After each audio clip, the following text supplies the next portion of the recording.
Hello mga ga, ang tawag dito sa tinapay na ito dito sa amin ay Pandora. Bahala na kung anong tawag po dito sa inyo. Basta itong aking recipe ay i-share ko po ito sa inyo ngayon. Ito pong ating video ngayon, kaya simula na po natin. So dito sa ating mixture, meron po tayo ditong 750 grams ng ating first class flour. Pwede din tayong gumamit dito ng all-purpose flour. 1 tablespoon ng baking powder at 3/4 tablespoon ng yeast.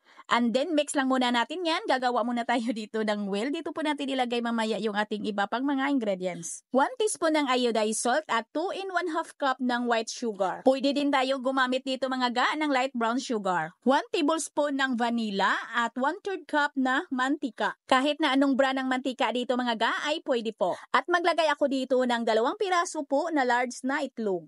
At yung ating 3 in 1/2 cup na tubig ay hindi muna natin ito ibuhos agad mga palangga. Tunawin muna natin yung ating mga dry ingredients bago po natin dito unti-unting basahin yung ating harina. Sa ating tubig dito ay pwede naman tayong gumamit dito ng evaporated milk, pero ako mga ga, hindi na po ako naglagay ng evaporated milk. Tubig na lang po yung ginamit ko para lang po ay mura din yung bintahan ko para hindi na lumaki yung aking costing. Yes mga ga, gradually lang po talaga ang paglagay natin dito sa ating tubig para po ay hindi po tayo mahirapan magpakinis ng ating mixture, para wala po tayong mga lumps, wala pong bilog-bilog po yung ating mixture at madali lang po natin itong mapakinis. Ayan mga ga, kahit hindi na po natin ito salain ay makinis na po yung ating mixture. Pwede naman tayo ditong gumamit ng hand mixer. Ito lang po kalapot yung ating mixture. Kailangan po itansyahin lang po talaga ang ating tubig kasi po ay hindi naman tayo magkapareho ng brand ng ating harina. Basta ito po kalapot or yung ating consistency ng ating mixture. At dito gagamit po ako ng 3 11 by 15 by 1 ng sizes ng aking tray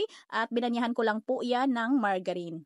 At dito sa dalawang lyanera ay naglagay lang po ako ng 2 in 1/4 cup ng ating mixture at yung matira dito ay lagyan ko po ng strawberry flavor. At depende na yan sa inyo mga ga kung anong flavor yung ilagay nyo dito, yung ating mixture na panggitna po natin. At ipantay lang po natin yung ating mixture. Ito yung natira natin kanina, lagyan ko po ito ng 1 teaspoon ng strawberry flavor powder.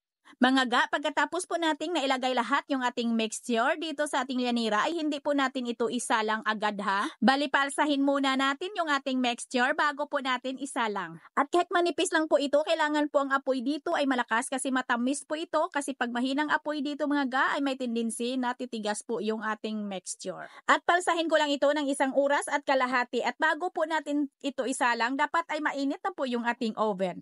Kung lulutuin natin ito sa gas oven at sa electric oven ay parehas lang po yung init ng oven at saka yung minuto. Ayan mga ga, dito sa aking oven 200 degrees Celsius for 15 minutes lang.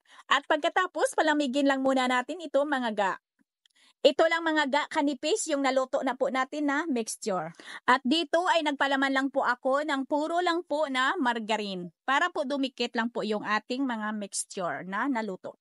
Dito mga ga ay pwede talaga tayong dumiskarte kung ano po yung gusto po natin na flavor yung ilagay po natin dito sa pinakagitna na yung gagawin po natin na mixture. At dito sa ating video ngayon ay may makikita po kayo na color chocolate yung ating panggitna. Ay mga palangga ay same lang po yan, pareho lang po yung mga ingredients natin dito, pareho lang po yung procedure, magkaiba lang yung flavor na nilagay po natin doon po sa panggitna po natin.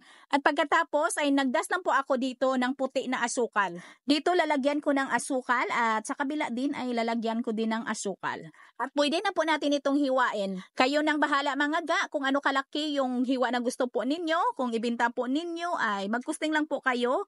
Depende yan sa laki ng hiwa yung inyong bintahan. Dito sa sizes ng aking lyanera ay hiniwa ko po ito ng 4 by 12. At ang bintahan po natin dito ay nasa 5 to 6 pesos. Tayo ay magkusting lang bago po tayo magbinta. Kasi hindi naman po tayo magkapariho ng mga presyo ng mga ingredients po natin sa ating mga binibilhan. Ayan ang mga palangga, pangmasang timplada na masarap na simple lang po talaga yung ating mga ingredients. Sana may natutunan, magkita-kita po tayong muli. Ito pong inyong Kainday. Bye-bye!